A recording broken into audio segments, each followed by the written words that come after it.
How do you convince millions of ordinary, intelligent people to willingly poison themselves? The answer is simple. You convince them that it's good for them.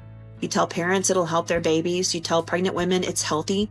You tell people that it'll make them stronger or that it's going to keep their children safe. And for decades, that is exactly what happened. The strangest part of all is not that these advertisements even existed, it's that millions of people believed them. And it wasn't because they were stupid, but because they trusted the experts.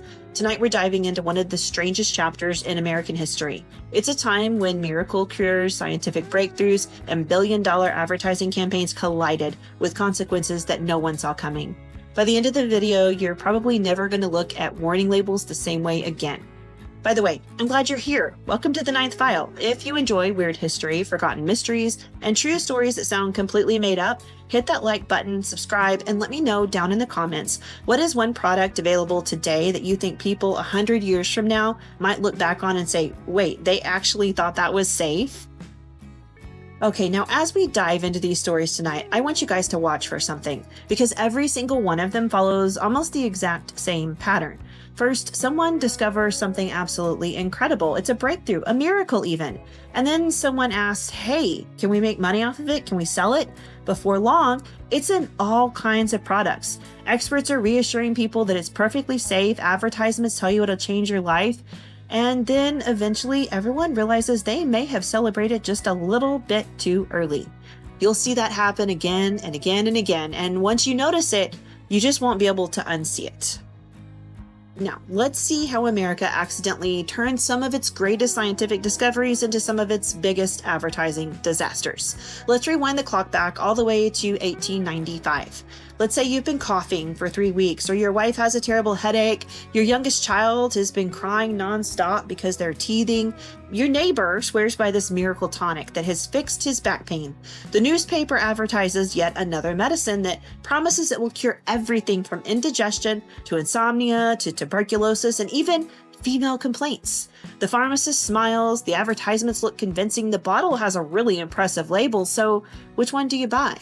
Well, here's the problem. In 1895, the answer was basically good luck choosing, because for most of American history, there really was no government agency making sure that medicines actually worked. There was no requirement to even prove that they were safe.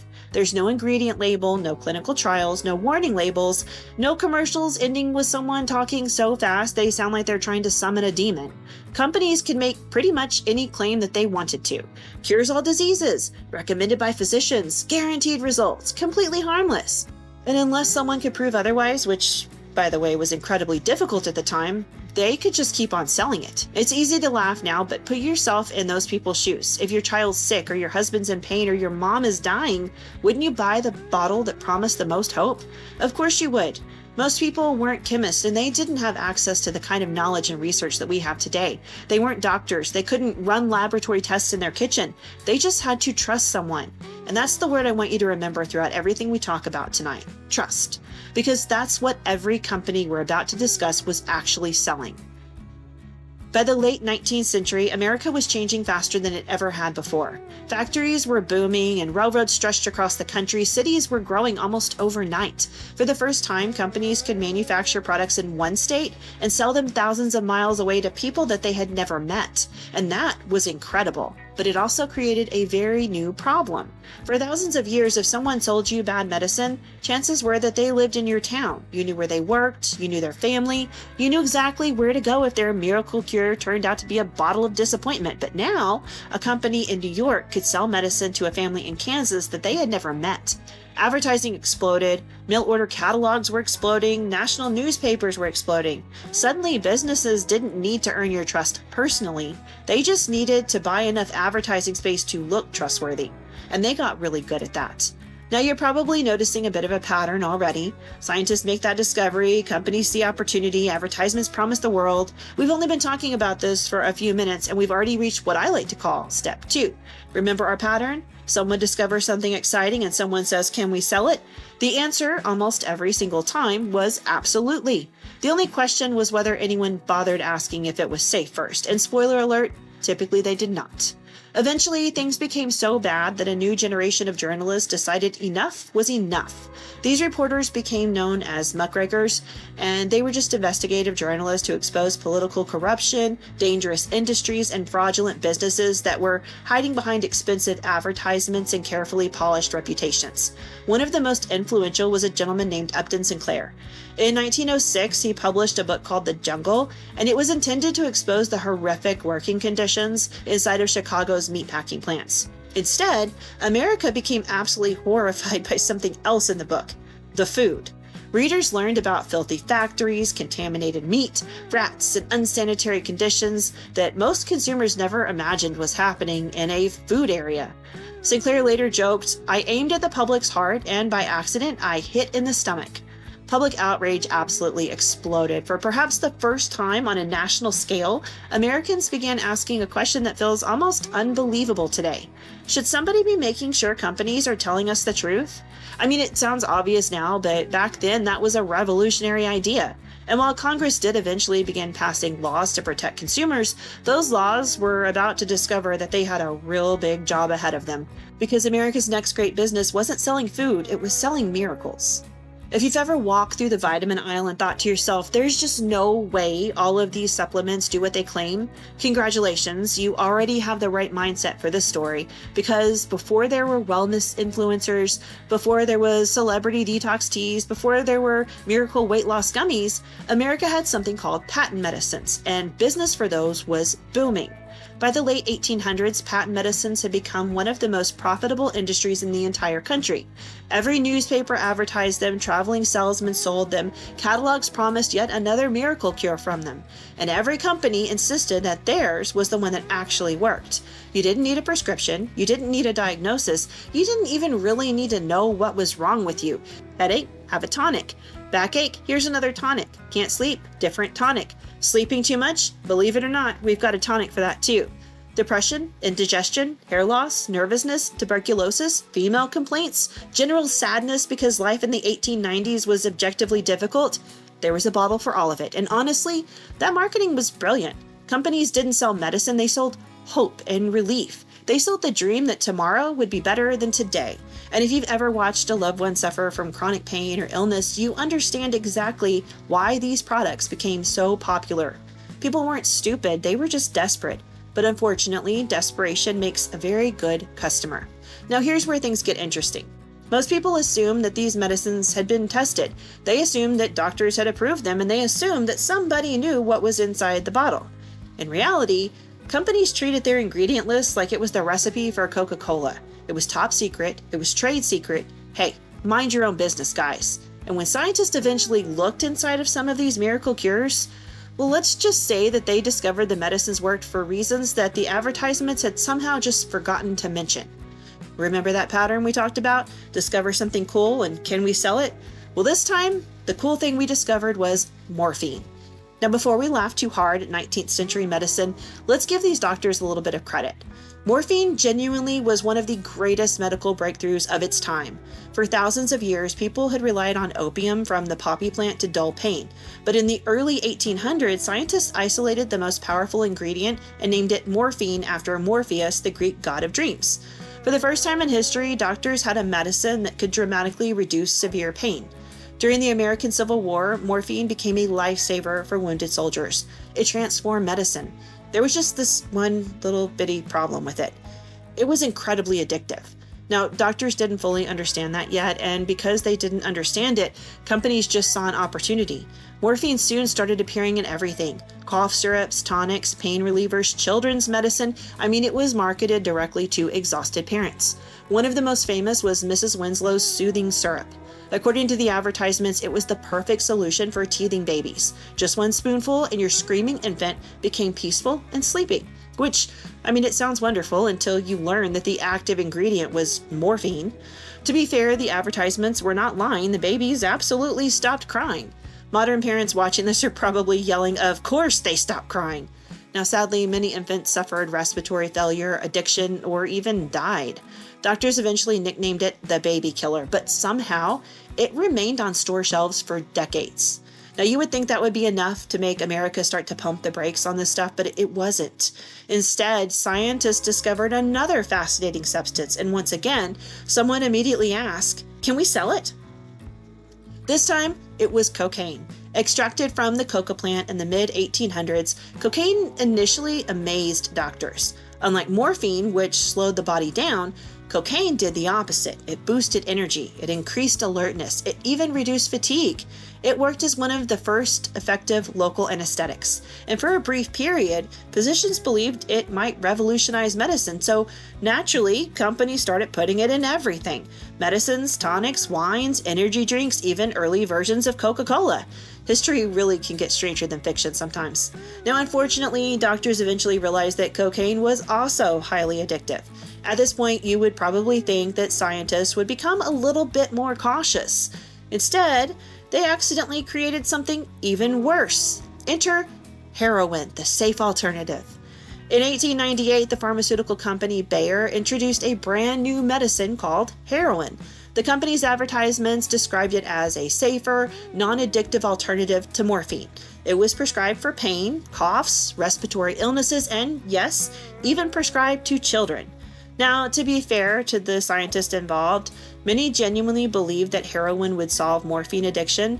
They didn't understand yet that once heroin enters the body, it rapidly converts back to morphine. In other words, history's solution to morphine addiction was basically just stronger morphine, which that's gotta rank somewhere near the top of history's worst product redesigns. Looking back, it's really easy to laugh, but we've got to remember that doctors were not trying to harm people, parents weren't trying to poison their children, patients weren't looking for addiction, they were just looking for relief. And companies were more than happy to tell them that they had found it, because selling medicine was incredibly profitable. Selling miracles, well, that was even better. And just when you think that advertising couldn't possibly become any more unbelievable, someone had a brilliant idea. What if the doctors themselves start selling the products? Now, by now, I'm sure you've probably started to notice that the products keep changing, but the advertising doesn't. Companies aren't really selling medicine. They're just selling confidence and certainty. They're selling trust. And in the first half of the 20th century, nobody inspired more trust than a doctor. Think about it. If a stranger on the street tells you something's healthy, you might shrug and keep walking. If a scientist says it, now they've got your attention. But if your family doctor, the person you trusted with your very life, looks you in the eye and says, "This brand is the healthiest choice," most people didn't argue. Advertisers knew that and they took full advantage of it. Now, before we continue, I do want to be fair here. People have used tobacco for centuries, long before Europeans arrived in North America. Many indigenous people used tobacco in ceremonial, spiritual, and medicinal practices. But the cigarette industry we're talking about today was a whole different beast. This was not tradition, it was mass production. See, in the 1880s, inventor James Bonsack developed a machine capable of rolling hundreds of cigarettes every single minute. So almost overnight, cigarettes became cheaper to produce, easier to distribute, and wildly profitable. And once millions of identical products were rolling off the factory lines every single day, companies faced a new challenge. How do you convince millions of people that they should buy your cigarettes instead of the ones sitting right next to it? Well, the answer was simple. Don't sell cigarettes, sell a lifestyle. Now, suddenly, cigarette advertisements were not about tobacco anymore. They were about becoming the kind of person everyone wanted to be. One ad promised sophistication, another promised confidence, others featured rugged cowboys, successful businessmen, glamorous actresses, athletes, military heroes, and smiling couples living what appeared to be the perfect life. Apparently, the secret to happiness was not communication or emotional maturity, it was just simply nicotine. Then someone in a boardroom had what was either a marketing breakthrough or one of the worst ideas in advertising history. What if doctors endorse cigarettes? And somehow, everyone else in the room said, "Brilliant!" Beginning in the 1930s and exploding through the 40s and 50s, cigarette companies launched advertising campaigns featuring physicians in these crisp white lab coats. Some ads claimed that cigarettes soothed their throats, others claimed that certain brands were less irritating, some even suggested that smoking aided digestion or helped people relax after meals. One of the most famous campaigns proudly declared, and I quote, "More doctors smoke Camels than any other cigarette." Now, if you're wondering how they reached that conclusion, that's a good question. In many cases, tobacco companies simply surveyed physicians about which brand they smoked. Sometimes the doctors were given free cigarettes. Sometimes the studies were designed or funded by the tobacco companies themselves. And occasionally, the doctor smiling confidently in the advertisement wasn't even a doctor at all. It was just a paid actor. If you think selling cigarettes to adults was questionable, some companies decided they needed to widen their audience to pregnant women. Yeah. Really. Throughout the 1940s, 50s, and even into the early 60s, advertisements suggested that smoking could help expectant mothers remain calm, reduce stress, and even control weight gain during pregnancy. One advertisement confidently reassured women, no matter what doctor you consult, he will tell you that Pall Mall is a good cigarette for you. Others described certain brands as mild, gentle, or easy on the throat, subtly implying that they were the healthier choice. And because society at that time placed enormous pressure on women to avoid gaining too much weight during pregnancy, some advertisements even hinted that the cigarettes could suppress the appetite. Apparently, creating an entirely new human being wasn't considered enough work. You were also expected to fit into last summer's dress. Now, looking back, it's easy to laugh at these advertisements until you remember that people actually believed them. And again, I want to reiterate, not because these people were foolish, because the advice came from people that they trusted. Doctors, magazines, medical journals, companies that looked respectable. And that's what made the advertising so powerful. Now, if you're familiar with cigarettes at all, you know that eventually this story takes a darker turn. As early as the 1930s, physicians started to notice something disturbing. Lung cancer rates were starting to climb, and many of the patients had one thing in common: they smoked. By the early 50s, a large scientific study had found a strong connection between cigarette smoking and lung cancer, and inside the scientific community, concern was growing rapidly. The evidence wasn't perfect, but it was becoming increasingly difficult to ignore. Now, internal documents released decades later showed that the tobacco companies really did understand that there were a lot of serious concerns about smoking long before they ever admitted it publicly. But instead of warning customers, the industry funded research, challenged unfavorable studies, hired public relations experts, and just simply emphasized uncertainty. The message wasn't that smoking is healthy anymore. Now it's that scientists are still debating it. Because uncertainty is incredibly valuable when your business depends on people not changing their behavior. It wasn't until 1964, after reviewing more than 7,000 scientific studies, that the U.S. Surgeon General released a landmark report officially concluding that cigarette smoking caused lung cancer and several other serious diseases. That announcement changed America. Warning labels began appearing on cigarette packs. Television and radio advertisements were eventually banned. Public attitudes slowly began to shift, but by then, millions of people had already spent decades believing that they were making a perfectly reasonable choice. And that's the part that kind of sticks with me. History likes to say, how could they have believed all of those advertisements? But I think the better question is, would we have believed it? Because if you trust your doctor, your government, your favorite magazine, and every advertisement you saw, and they all agreed something was safe, would you have been the one person saying, actually, I'd like to see the data? Back then, people didn't have access to what we have now. People believed the government was taking care of them. They believed the doctors had their best interests at heart. They believed these magazines were feeding them true information. Most of us probably would have gone along with them. And that's what makes the story so unsettling, because now we're going to move on to another chapter that's not about cigarettes. It's about something even more unbelievable. Now, I know you can see what's coming. Scientists discover something incredible, and someone immediately says, how can I profit on that? Welcome back to step 2. And this time, the cool thing that they discovered was radiation. And honestly, if you've been alive in the early 1900s, you probably would have been just as fascinated as everyone else, because when scientists first discovered radioactivity, it seemed magical. In 1898, Marie and Pierre Curie announced the discovery of 2 new elements, polonium and radium. The scientific world was absolutely stunned. Here's the substance that gave off energy all by itself. No fire, no batteries, no fuel source, it just simply glowed. Now to us, radiation is something we associate with warning signs, hazmat suits, and people in movies growing a third eyeball. But to someone living in 1900, it looked like the future. It looked like unlimited possibility. The Curies had unlocked something that the world had never seen before, and unfortunately, the world immediately did what it seems to always do. Can we sell it? Can we make money off of it? Well, the answer was a very enthusiastic absolutely. Almost overnight, companies started adding radium to products that really had no business containing radium. It was in face creams, face powder, lipstick, hair tonics, soap, chocolate, heating pads, bath salts, toothpaste, even drinking water, because apparently humanity saw glowing radioactive elements and collectively decided, you know what would make this better? If I swallowed it. Advertisements promised endless energy, youthful skin, better health, improved vitality, more strength, more stamina, longer life. Basically, if an advertisement claimed it could make you younger, healthier, richer, or more attractive, there was a pretty good chance that it had some radium in it. And just like we've seen throughout this episode, the advertisements looked scientific. They had laboratories and white coats. They used scientific terminology. They had expert endorsements. The message is always the same. Trust us. One of the most famous radioactive products was called Radithor, and its slogan, Perpetual Sunshine. I gotta say that that's really an incredible slogan, just maybe not for radioactive water. Anyway, Radithor was created by a man named William J.A. Bailey. He always introduced himself as Dr. William Bailey. Of course, there was like a slight problem with that. He wasn't actually a doctor. He did attend Harvard for a little while, but he didn't graduate or have a medical degree.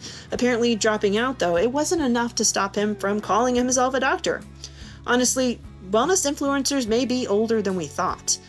Anyway, Bailey claimed that his product could restore youth, increase energy, improve athletic performance, cure fatigue, and just generally make your life wonderful. So of course people believed him, including one very wealthy businessman named Eben Byers. Now before Radithor, Byers seemed to have pretty much everything. He was rich after inheriting a fortune from the A.M. Byers Steel Company. He won the U.S. Amateur Golf Championship. He traveled. He attended lavish parties. He was well known in high society. But then, in 1927, he injured his arm in a train accident. So his doctor suggested he try Radithor. Now, at first, it just seemed absolutely amazing. He reportedly drank around 3 bottles every single day. He loved it so much, he recommended it to friends, business associates, even the women he was dating. Imagine being on a date with this wealthy guy and he's like, I brought you flowers and some radioactive water. For a while, Byers genuinely believed that the stuff was making him healthier. But then everything changed. He started suffering from headaches that were just absolutely unbearable. He lost weight super fast, his teeth started falling out, and then his jaw slowly started to disintegrate. Doctors eventually realized that the radium wasn't simply passing through his body. His body was mistaking it for calcium, and it had been storing the radioactive material inside of his bones this whole time. Byers eventually died in 1932 at just 51 years old, and the newspaper summarized his story with one unforgettable headline: "The radium water worked fine until his jaw came off." Now, as horrifying as that sentence is, it gets even worse because when Byers died, he was buried in a lead-lined coffin because his body was so radioactive. And then more than 30 years later, scientists exhumed his remains to study the long-term effects of radiation exposure, and his skeleton was still radioactive. Think about that. He had been dead for decades, but his bones were still emitting radiation.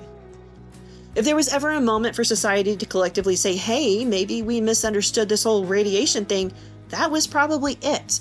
But while wealthy businessmen were voluntarily drinking radioactive water, thousands of young women were unknowingly facing something even worse. During World War I, factories had hired young women to paint glow-in-the-dark numbers onto watches, clocks, and military instruments. The work required incredible precision, so supervisors taught them a technique called lip pointing. You dip the brush in the glowing paint, place it between your lips to make the tip nice and sharp, paint the tiny numbers, and repeat over and over again, sometimes hundreds of times a day.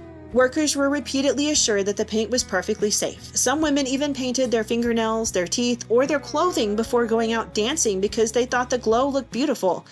Think about how much trust that required. Your employer tells you it's harmless, scientists discovered it, the company sells it, everyone says it's safe. Why would you question it? But then the illnesses began. Young women who had been perfectly healthy developed severe anemia, their bones weakened, their teeth fell out, tumors appeared, and in some cases, their jaw bones literally began to crumble away. Doctors would later call it radium jaw. The company initially denied responsibility. Some even questioned whether the women were really even sick, and others fought them in court. Imagine slowly dying because of your job and then being told that it wasn't your employer's fault. But the Radium girls refused to stay silent, and their lawsuits eventually became a turning point in American labor history. By now, I think we all know what's about to happen next in the story. Scientists discover something incredible, and someone says, "Can I sell it?" And history quietly whispers, "Oh no, not again." But this time it wasn't a medicine, a cosmetic, or anything you swallowed. It was something you built your entire world with: asbestos. Now, here's what makes this story different from everything we've talked about so far.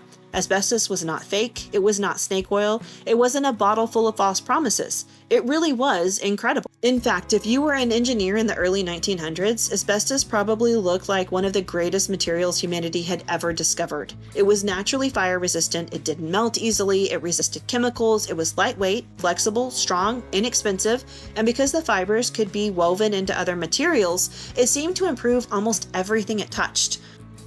Imagine trying to design a safer building, a better factory, a ship less likely to burn, a home that's fire resistant. Asbestos sounded like the answer to all of those problems, and honestly, for a while, it was. People had known about asbestos for thousands of years. The ancient Greeks had written about it, the Romans used it. Legend even claims that Charlemagne owned an asbestos tablecloth that he would throw into the fire after dinner just to impress his guests when it wouldn't burn. Which, I gotta say, that's honestly a pretty cool party trick. But it wasn't until the Industrial Revolution that asbestos truly exploded in popularity. Factories just couldn't get enough of it, and neither could shipbuilders, construction companies, railroads, automobile manufacturers, power plants, military contractors. If something got hot, someone suggested adding asbestos, and soon it was everywhere. Inside schools, hospitals, movie theaters, office buildings, factories, homes, it was wrapped around pipes, mixed into cement, pressed into ceiling tiles, hidden into insulation, worked into roofing shingles, floor tiles, brake pads, gasket, even household appliances. By now, it's probably easier to just list the things that did not contain asbestos. Advertisements proudly promoted it as the modern material of the future. It's fireproof, safe, dependable, built to last. And unlike some of the miracle products we've already talked about, those advertisements were not completely wrong. It really was fireproof. It really did last. It really was remarkably durable. The danger was something no one could see. Because asbestos doesn't hurt you when it's sitting quietly inside of a wall, the danger begins when it's disturbed. If you saw it, break it, drill into it, tear it apart, suddenly thousands of microscopic fibers become airborne. You can't smell them, you can't taste them, you really can't even see them. But what you can do is breathe them in. And once those tiny fibers enter your lungs, they just simply never leave. The body has no effective way to break them down, so instead they remain trapped, year after year, decade after decade, slowly just irritating the delicate tissue inside of the lungs. That's one of the cruelest parts of this whole story. Asbestos rarely makes you sick immediately. Someone exposed in their 20s might not develop symptoms until their 50s, 60s, or even 70s. Imagine trying to connect the dots on a disease to something that happened 40 years earlier. But that's exactly what doctors were trying to figure out. The warning signs actually appeared much earlier than most people realize. As early as the early 1900s, physicians were noticing unusual lung disease among asbestos workers. By the 1930s, medical studies were documenting serious health risks associated with prolonged exposure. Workers became ill, researchers raised concerns, questions started piling up, but here's where the story takes a turn. Unlike some of the products we discussed earlier, where the science genuinely wasn't fully understood at first, historical evidence suggests that at least some asbestos manufacturers became aware of the growing health concerns decades before the general public. Internal company documents uncovered during later lawsuits suggested that certain businesses knew that the workers were becoming seriously ill. Yet they continued to advertise their product, they continued to produce it, they continued to sell it, and they continued to make money, because once a product becomes worth billions of dollars, admitting you might have a problem becomes incredibly expensive. Ironically, the safest thing you can actually do with asbestos is to leave it alone. And that's kind of one of the strangest product reviews you can give it. Excellent building material, 1 star, please don't touch it. Today, it is heavily regulated in most countries, and professionals use specialized equipment to remove it safely. Alright, so just when it seems like Americans have finally started to be a little bit more cautious, science handed the world another miracle, a chemical so effective, so revolutionary, that people put it on children. I know, at this point, I don't even want to ask the question anymore because I already know the answer. Scientists discovered something incredible. Can we sell it? History sighs because at this point it's given up, and we all buckle up. Because this time the miracle wasn't meant to make people younger, stronger, or more beautiful, it was supposed to save lives. And for a while it actually did. To understand why DDT became one of the most celebrated chemicals in history, we have to remember something that's very easy to forget. For most of human history, the deadliest animals on Earth were not sharks, bears, wolves, they were mosquitoes.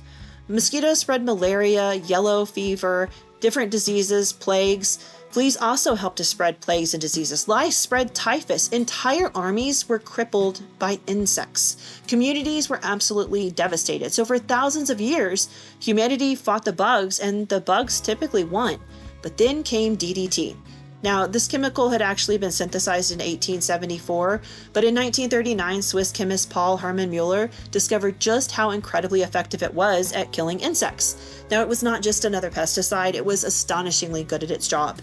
During World War II, Allied forces began using DDT to protect soldiers and civilians from insect-borne diseases. Entire populations were dusted with it to stop typhus outbreaks. Mosquito populations crashed, disease rates dropped dramatically, lives were unquestionably saved. For his discovery, Mueller received the Nobel Prize in 1948, and honestly, given what people knew at the time, that really made perfect sense.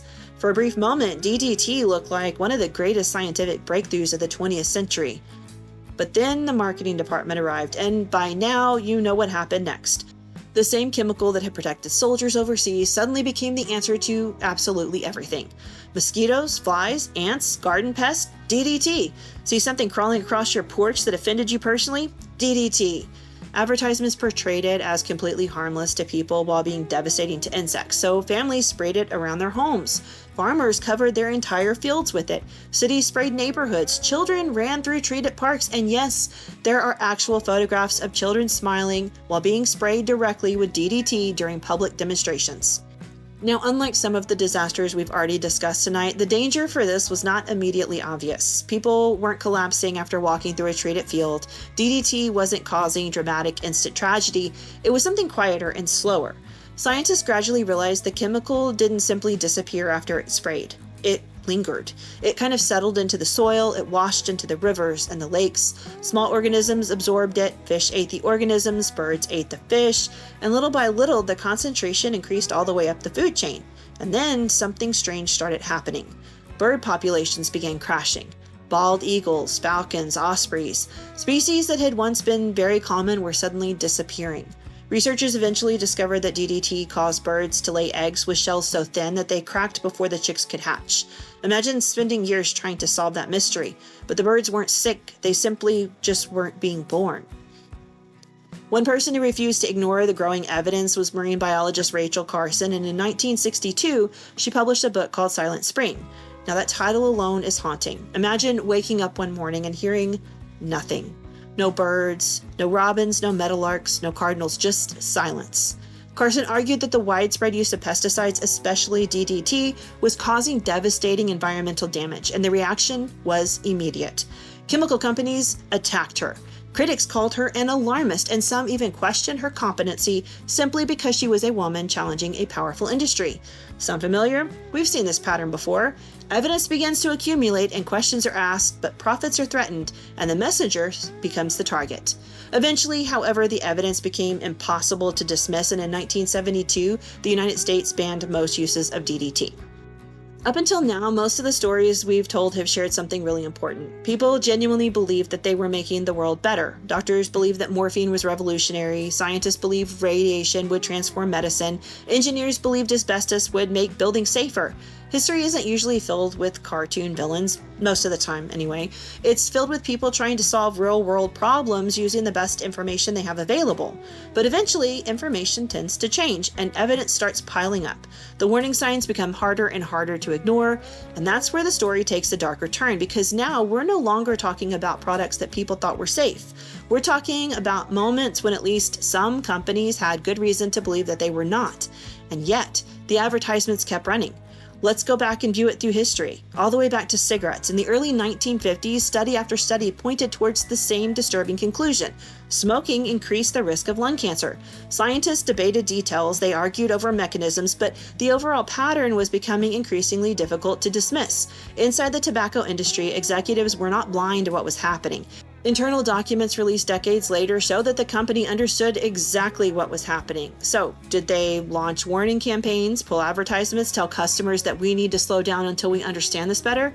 Absolutely not. Instead, many companies adopted a strategy that would become famous and controversial. They didn't necessarily try to prove that cigarettes were safe. They tried to convince the public that the science was not settled. If one study found a connection, they funded another study to find the opposite. If researchers raised concerns, they would question their methods. If newspapers published alarming headlines, they would launch a public relations campaign because uncertainty is incredibly valuable.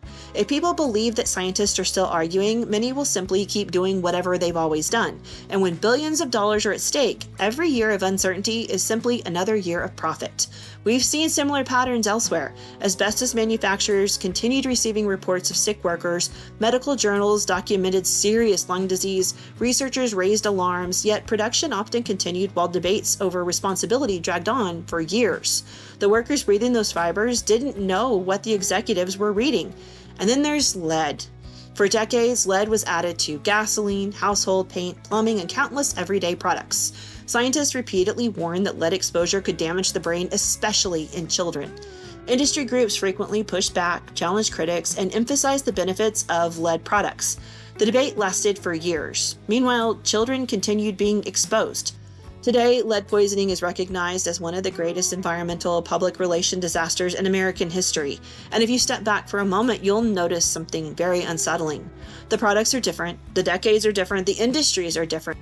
But the script keeps sounding strangely familiar. Evidence appears, questions are raised, companies start reassuring the public, critics are dismissed, more evidence appears, more reassurance follows. Eventually, the truth catches up. Now, to be fair, not every company behaved the same way, not every executive ignored warning signs, and not every scientist acted dishonestly. History is never that simple, but enough organizations delayed, enough warnings were ignored, enough evidence was questioned that millions of ordinary people continued using products that they believed were safe. And that's why this part of the story matters, because this isn't really about cigarettes or asbestos or lead, it's about something bigger: trust. When companies ask us to trust them, they inherit an enormous responsibility. Sometimes they live up to it, but sometimes they don't. And when they don't, the consequences aren't measured in quarterly profits. They're measured in lives.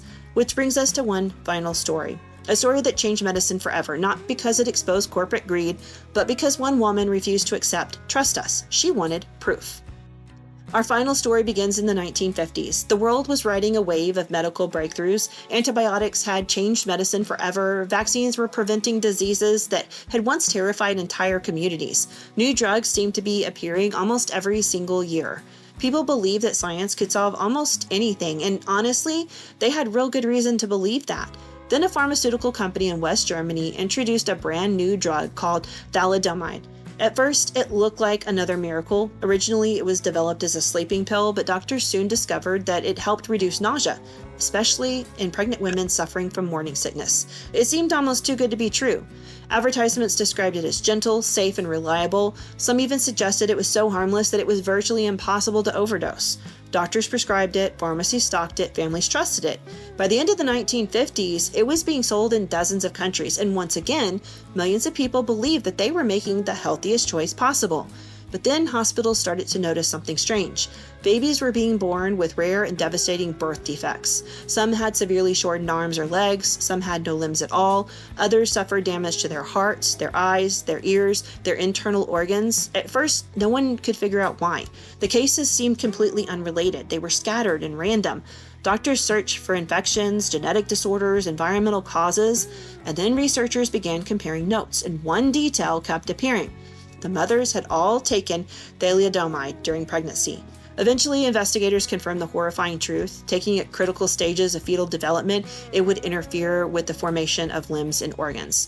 By the time the drug was withdrawn in the early 1960s, over 10,000 children around the world had been born with severe defects. Many thousands of additional pregnancies ended in miscarriage or stillbirth. It still remains one of the greatest pharmaceutical disasters in modern history. But here's the remarkable part of the story. It almost didn't happen in the United States, and not because the US was smarter, not because the scientists knew something everyone didn't, but because one person asked a very simple question. Where's the proof? Her name was Frances Kelsey, and in 1960, she had recently joined the U.S. Food and Drug Administration as a medical reviewer. One of the very first applications placed on her desk was a request to approve Thalidomide for sale in the United States. The pharmaceutical company expected a very routine, fast approval. I mean, after all, the drug was already being sold around the world. Doctors loved it, patients loved it. The company wanted it on pharmacy shelves as quickly as possible. Most people probably would have just signed the paperwork. But Kelsey didn't. She reviewed the research and something bothered her.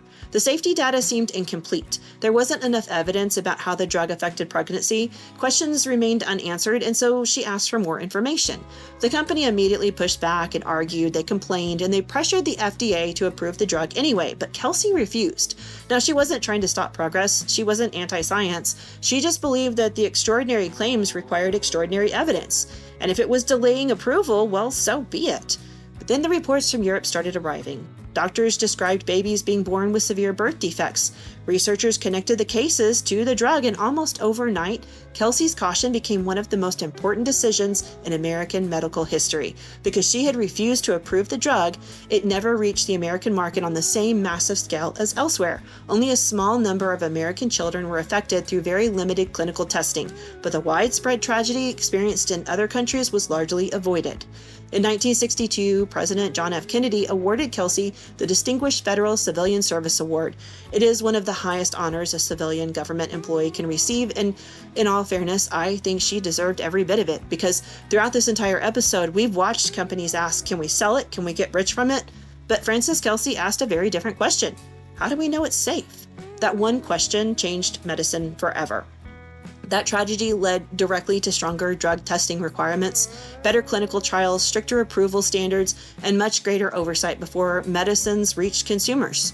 Many of the protections we rely on today exist because of the thousands of families that paid the unimaginable price. It is a heartbreaking legacy, but it is also a hopeful one, because it reminds us that history doesn't just remember the people who made terrible decisions, it also remembers the people who had the courage to say, not yet, show me the evidence. And in a world filled with confident promises, that may be one of the most important sentences anyone can say. Let's go back to the question we asked at the very beginning. How do you convince millions of ordinary, intelligent people to willingly poison themselves? You don't. You convince them that they're making the healthiest choice possible, and that is the real story behind everything we talked about tonight. The people who bought these products were not foolish. They were just trying to take care of themselves, their families, their children. They trusted the experts. They trusted the advertisements because that was the only information they had available at the time. They also trusted that someone had already asked the hard questions, but a lot of times no one had. Now, the good news is that many of the protections we rely on today exist because people refuse to let these tragedies ever happen again. We have warning labels, clinical trials, ingredient list, product recalls, workplace safety standards, consumer protection laws. Every one of those safeguards has a history behind it, and someone paid the price for us to have that. But history also teaches us one more lesson. Science changes, medicine changes, our understanding changes, and that means asking questions will never go out of style. Not because we should fear every new discovery, but because curiosity has always been one of our greatest safeguards. So the next time you see a product promising to completely change your life, maybe remember Frances Kelsey, remember the journalist who exposed dangerous industries, remember the workers who spoke up, remember the people who asked, how do we know? That's the most important question anyone can ask. If you enjoyed today's deep dive, don't forget to like the video and subscribe to The Ninth File for more unbelievable true stories where history is almost always stranger than fiction. And before you go, let me know in the comments what story shocked you the most tonight. Until next time, stay curious and skeptical, and I'll see you in the next file.